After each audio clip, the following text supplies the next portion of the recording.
Sebutwaniriza era tuliridde okuwuliriza ebirowoozo byogenda okutuwa. Mutwale butereevu katuuti Dokita n'akusuubizaawo ebibuuzo. Income tax administration, and that was from the Uganda as well.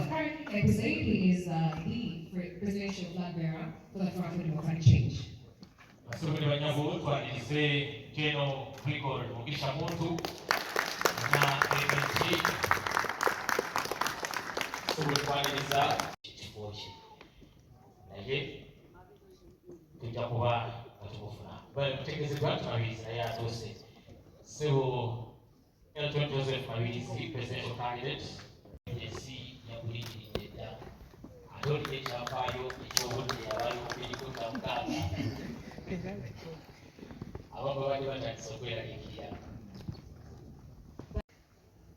And midday 34 in Washington, D.C. I know there are very many people who are eager to hear, especially in the diaspora, what all of you have to offer us. Just hear your voices so that we know you're the one. I will start with the General. General, good evening. Good evening. We are fine. You are fine. I trust you. Oh, that's wonderful to hear. A round of applause for It's a pleasure to have you. Good evening. It's a pleasure for me to be here. Good evening, viewers. Good evening. Amukulembedde Emilvi Bedun asoma amawulire ga NTV Weekend Edition.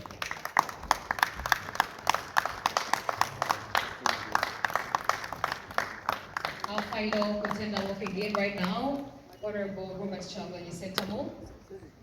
He's the president of the National Unity Platform and general elections. Presidential candidate ajulire wano okusobola okundaba nze Annual Katamba nakati katubaweeyo eri bannaffe bali eno abagenda. And seated next to her is Arnold Segawa. He's a doctor, a monetarist, and a central bank country to a failed state. Absolutely, it is clear to all and sundry that this nation, which is primarily young, has clearly made a decision, only that they have been stifled. I am aware that I will be taking over a nation where 1.5 babies are born every year, taking over a nation where almost half of the budget goes to servicing debts. I'm aware that I'm taking over a nation that is deeply divided, but committed and ready to unite this, our country, which we've already started doing. What we promise is a new Uganda which is going to reset. Our country has completely been messed and it needs to start afresh. Every institution has been captured and we intend to start again in a new Uganda where people are going to be servants, where citizens of Uganda should take over power to decide the destiny of their lives. As we stand right now, the people of Uganda don't have a vote, they don't have a voice, and they don't have power over their nation. The state has been captured completely, and we hope to liberate not just the citizens, but also those that are leading the country. On the downside, I had 7 here, so I could publicly face him and hear what more lies he has to tell us after 40 years. To hear from him straight the gains he's protecting. Is he protecting the potholes? Is he protecting the rotten hospitals? Is he protecting the broken down schools, the broken down infrastructure? Is he protecting his power and right to torture citizens? I had always wanted to hear that, not privately, but publicly from General Museveni. Anyway, it's all right that he's not here because he's in the past and we are discussing the future of our country.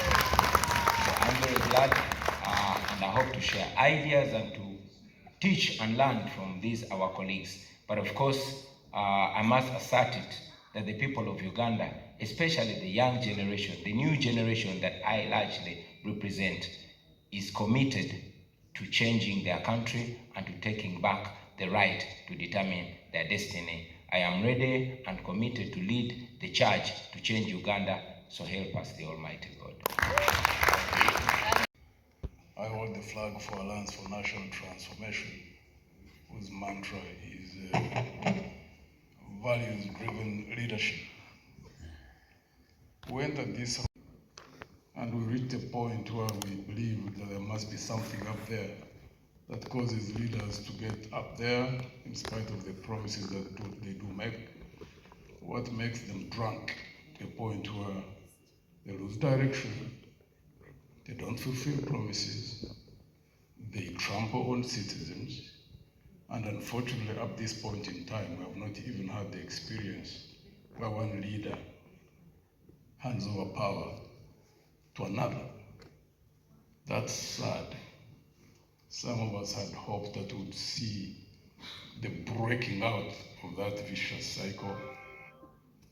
Where we're heading, we are not so sure whether that will be or not. We keep on struggling. We hope that we'll see that at some point. We've been moving around the country now for about 2 months. The state of our people is quite frightening. Joblessness, the levels of joblessness of the youth, the depth of poverty that you read on the faces of the people, and even what they express. The lack of drugs in hospitals, government hospitals, and very well knowing that there are those who can't afford to go to private hospitals, which means they can't afford the bills, which means that most people just go home to die. That's been going on for quite a while. In the area of joblessness, even the few jobs which are viable, not only at the national level, but even at the local government level, because I've so far gone through 74 districts. And I made it a point to ask everywhere we go whether there are transparent systems of young people getting jobs. And the response has been uniform throughout. I've not been to any district where I've got a response that you can go and interview, and when you succeed, you are the best, that you can get a job, unless you know someone, unless you pay a bribe. That's quite frightening, that government jobs can be sold. So the people out there. What immediate reforms will you use to drive an overhaul into that, and then also build real digital skills and ensure that the young person you have been meeting on this campaign trail is actually not locked out of the future? Thank you very much. And I'm glad you mentioned that indeed we've been traveling all over the country. For me, this is more realistic than idealistic. These are not just statistics, these are realities. These are people who've been there, and in every urban town you've reached, you've seen hundreds of young people that show up, that are desperate, they're strong, they're talented, they want to work, but these are young people that have been failed by a system. It should be noted that Uganda is ranked the most entrepreneurial country in Africa. However, the young people are being failed because 70% of the small businesses that are started do not live to complete one full year. They are failed because of high taxes. They are failed because of the cost of money, high interest rates. They are failed because of high electricity rates. They are failed because of high transportation, and this comes because of the broken down transport infrastructure. As a national unity platform in a new Uganda, we have a plan of establishing 10 million jobs. And here we're going to do this by leveraging the tourism sector. As you know, Uganda is immensely gifted. We're going to leverage the manufacturing sector, and most importantly, the creative industry. Now, having come from the creative industry, I know the potential of the creative industry. Uganda is equally as talented as Nigeria, or even more talented. But looking at the Nigeria's creative industry, it is almost outcompeting the oil industry. In fact, they call it the new oil because it is largely seen as even more engaging and more incorporating of young people, of the ordinary citizen, than the oil sector. Now, our plan is as follows. First, we want to empower and support the small, medium enterprises and the cottage industries. Now, for the benefit of our voters out there, cottage industries are the small scale industries, mainly in homesteads that are majoring in production. These, we must understand, looking at the growing economies of the world, these have been the unsung heroes of these growing economies. China, India, Brazil, name it. So, looking at these examples, we think it can be a benefit in Uganda. I'm looking at areas, especially these that are near borders, like Arua, like Chisoro, like Kabale. If they are supported, they could boost even production, and they could even boost export by looking at production of textiles. When you say supported, what does that mean? Supported means cutting down, reducing the cost of doing business, reducing the power costs, reducing the cost of money, reducing the interest rates, investing in transport infrastructure. This would make it easier for them and it would boost them. Also, it's important to mention that in this line, we want to boost production.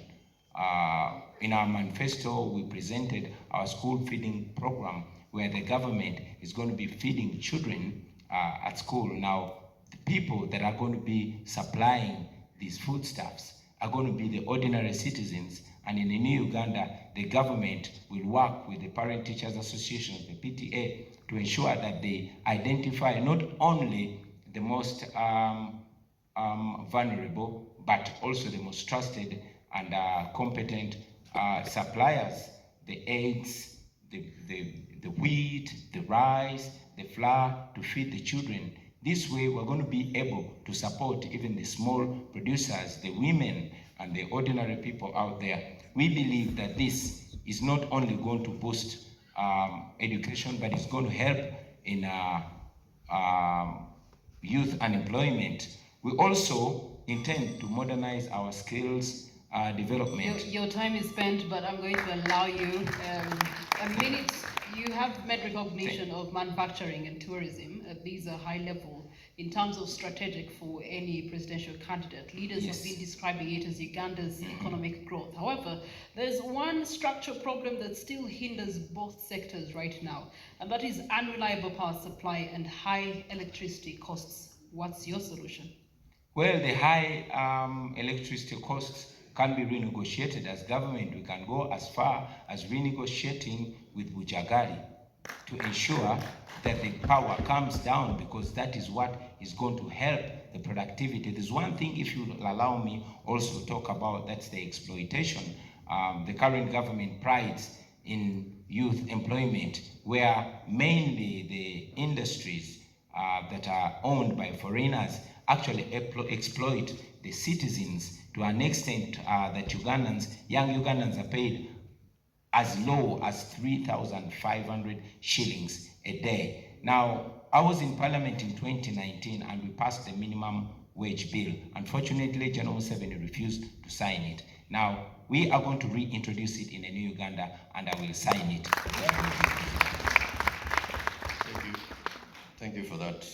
Let's move on to candidate Nandala Mafabi. I've been going through your manifesto, which is quite fascinating. The country has been done in such a way that cost of capital is too high. And because even the reason why cost of capital is high is because of government. The biggest borrower is government. So it crowds private credit. And so when someone goes to the commercial bank to borrow, they will say, no money, or they give you at an expense, maybe there's more conditions. Now, what I'm trying to say, in the tea sector, if me become the president, I will tell you that it will be a deliberate effort to put industries, to put processes, so that credit, which should have been somebody going there, will be given by government beyond leading it, so that we create jobs in that sector. Fertilizers will be given on subsidies. And I can assure you the tea sector is the best now. Because initially we had 4 of them, 4 ranking in. Tea can even overtake coffee. But of course, coffee is still high.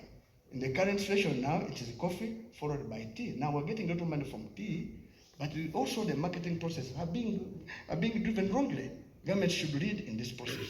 I can assure you, I believe tea will create jobs and will make our youth be employed. All right, thank you so much. Staying remaining in the subsistence economy right now as we speak, mostly in subsistence agriculture. You do have the standing current government prioritizing agro-industrialization, manufacturing with the incumbent, ensuring that there's a spread out of business and investment parks across the country. But there's also the element of tourism, construction, trade that are low-hanging fruits. Oil and gas have been promised that next year it should be bearing us some fruits. There's also works and transport. All these to acknowledge that there's a high failure rate of youth-owned businesses without systematic support in those particular sectors. How do you intend to actually ensure that there's policies, that there's public investment, that there's procurement that is geared towards ensuring that the young people's uptake into these sectors is one that will help them leapfrog from the statistics we know of?